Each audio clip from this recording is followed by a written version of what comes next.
एक और नई वीडियो में आप लोगों का फिर से स्वागत है। आज के इस वीडियो के अंदर मैं आप लोगों के पास एक और अफोर्डेबल की इन्वेंट्री लेके आया हूँ। आप में से बहुत सारे लोग मेरे पास कॉल कर रहे थे कि अभिनीत याशिका के अंदर तो तुम्हारे पास इन्वेंट्री है, बट एक और अफोर्डेबल है जो जस्ट याशिका के अपोजिट साइड पे आता है इन सेक्टर 103 HCVS ऑरेविले। इसके अंदर तुम्हारे पास क्या ऑप्शन है? तो मेरे पास एक यूनिट आई हुई है। इस प्रोडक्ट में नॉर्मली यूनिट्स नहीं आती हैं, बट अभी एक इन्वेंट्री आई हुई है 2 BHK की। साइज़ की बात करो तो सिमिलर आपका याशिका वाला ही साइज़ रहने वाला है। 498 का कारपेट रहेगा एंड 105 स्क्वायर फीट की बैल्कनी रहेगी। तो 500 का कारपेट एंड 105 स्क्वायर फीट की बैल्कनी रहेगी इसके अंदर। इसकी जो कॉस्टिंग आती है दैट विल बी ऑल्सो रफली सेम रहेगा। याशिका के अंदर जो कॉस्टिंग आती थी without car parking that is 69 lakh rupees, और इसके अंदर जो विदाउट कार पार्किंग कॉस्टिंग आती है दैट इज 72 लाख रुपीज़। और कार पार्किंग आप परचेज करते हो तो कार पार्किंग इसके अंदर 5 लाख रुपीज़ एक्स्ट्रा पे करके आप कार पार्किंग ले सकते हो। एंड याशिका के अंदर जो कार पार्किंग थी that is for 6 lakh rupees. तो ये एक थोड़ा सा डिफरेंस है कि वहाँ पे जो याशिका के अंदर यूनिट थी that is for 75 lakh rupees including car parking, 2 BHK मिल जाता था। बट यहाँ पे जो आपको इंक्लूडिंग कार पार्किंग मिलेगा that will be 77 lakh rupees. थोड़ा बहुत नेगोशिएशन इसमें पॉसिबल है, जब ऑन टेबल बैठते हैं तो नेगोशिएशन कर सकते हैं। तो यूनिट की डिटेल मैंने आपको दे दी, साइज़ और क्या रहने वाला है। अब मैक्सिमम बायर जो पूछेंगे मेरे से अभिनीत अभी भी इसमें क्या पैसा कमाने का स्कोप है, तो देखो एक सिंपल सी चीज़ मैं आप लोग को बताता हूँ। अभी जिस लोकेलिटी जो जैसे मेरे पीछे आपको प्रॉपर्टी दिख रही है यही प्रॉपर्टी रहने वाली है HCVS ऑरेविले।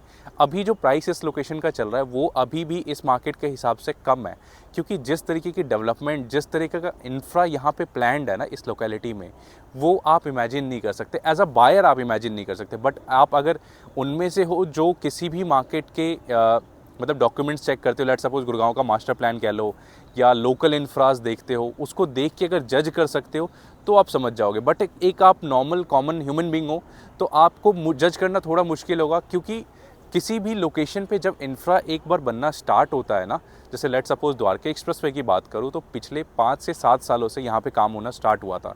वैसे तो ऑफिशियली द्वारका एक्सप्रेसवे जो अनाउंस हुआ था 2009 में ही हो गया था, बट स्टिल 9 के बाद से कोई मेजर वर्क हुआ नहीं था। थोड़ी बहुत लैंड एक्विजिशन हुई थी बट फिर वो रुक गया था।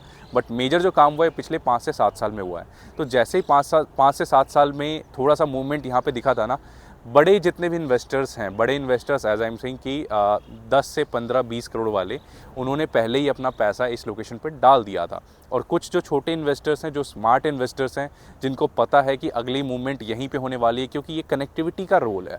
मतलब सारा गेम कनेक्टिविटी का है। एक्सप्रेसवे कोई ऐसी चीज़ नहीं है कि जो दोबारा रेप्लिकेट नहीं करी जा सकती, बट यस ये कनेक्टिविटी दोबारा रेप्लिकेट नहीं करी जा सकती। कि द्वारका एक्सप्रेसवे को एक मेन ऐसा एक्सप्रेसवे बना दिया गया है जो द्वारका को डायरेक्ट सीधा मानेसर से कनेक्ट कर रहा है with a travel time of hardly 15 to 20 minute, जो कि आज के टाइम पे कुछ भी नहीं होता। आज के टाइम पे अगर आप गुड़गांव के अंदर कटारिया चौक पे खड़े हो जाओ या बख्तावर चौक पे खड़े हो जाओ, हर जगह ट्रैफिक इस तरीके से कंजेस्टेड हो गया है ना, 15 से 20 मिनट कैसे पास होते हैं आपको पता भी नहीं चलता है। तो उसी चीज़ को बाईपास करने के लिए गुड़गांव का जो ये वाला लोकेशन का इंफ्रा डेवलप हुआ है ना, ये अभी भी पूरा डेवलपमेंट नहीं हुआ है। तो अभी भी जो नए प्रोजेक्ट्स आ रहे हैं, या आप कह लो यही HCVS का ऑरेविले है, या कोई भी ready to move in affordable होता है, आप कोई भी परचेज करते हो, हर प्रॉपर्टी के अंदर एप्रिसिएशन आपको देखने को मिलेगा। सिर्फ पॉइंट ये आता है कि जो अंडर कंस्ट्रक्शन है, अंडर कंस्ट्रक्शन के साथ अगर आप कार पार्किंग परचेज करते हो तो आपको एडिशनली ज़्यादा बेनिफिट मिलने वाला है। क्योंकि कार पार्किंग एक ऐसी चीज़ है जो अभी तो बहुत सारे लोगों को समझ नहीं आ रही कि उसकी क्या वैल्यूएशन है। बट जो लोग अफोर्डेबल के अंदर रह रहे हैं और जिनकी गाड़ी की पार्किंग बाहर खड़ी करनी पड़ती है सोसाइटी के, उनको आज पता चल चुका है कि नहीं, कार पार्किंग फ्लैट के साथ होना बहुत ज़रूरी है। भले शक एमिनिटीज़ ना मिले, बट कार पार्किंग एक बहुत मैंडेटरी चीज़ है। तो अगर आप कोई लॉन्ग टर्म इन्वेस्टमेंट प्लान कर रहे हो, बेयर मिनिमम 2 से 3 साल अगर आप इस प्रोडक्ट को रख के बेचते हो ना, इन सिंपल लैंग्वेज में आपको बता रहा हूँ, लेट सपोज 77 लाख रुपीज़ की यूनिट है, आपने 3 साल इस प्रोडक्ट को होल्ड किया, तो बेयर मिनिमम मैं आपको कहता हूँ 1 करोड़ रुपए आप इस यूनिट से निकाल के ले जाओगे। ये देखो, एक मैं ज़्यादा भी प्राइसिंग नहीं बोल रहा 2 BHK का, क्योंकि साइज़ थोड़ा सा छोटा है। नॉर्मल मार्केट में जो साइजेस आ रहे हैं that will be 2 BHK 515, 520, 550 square feet के भी साइजेस हैं।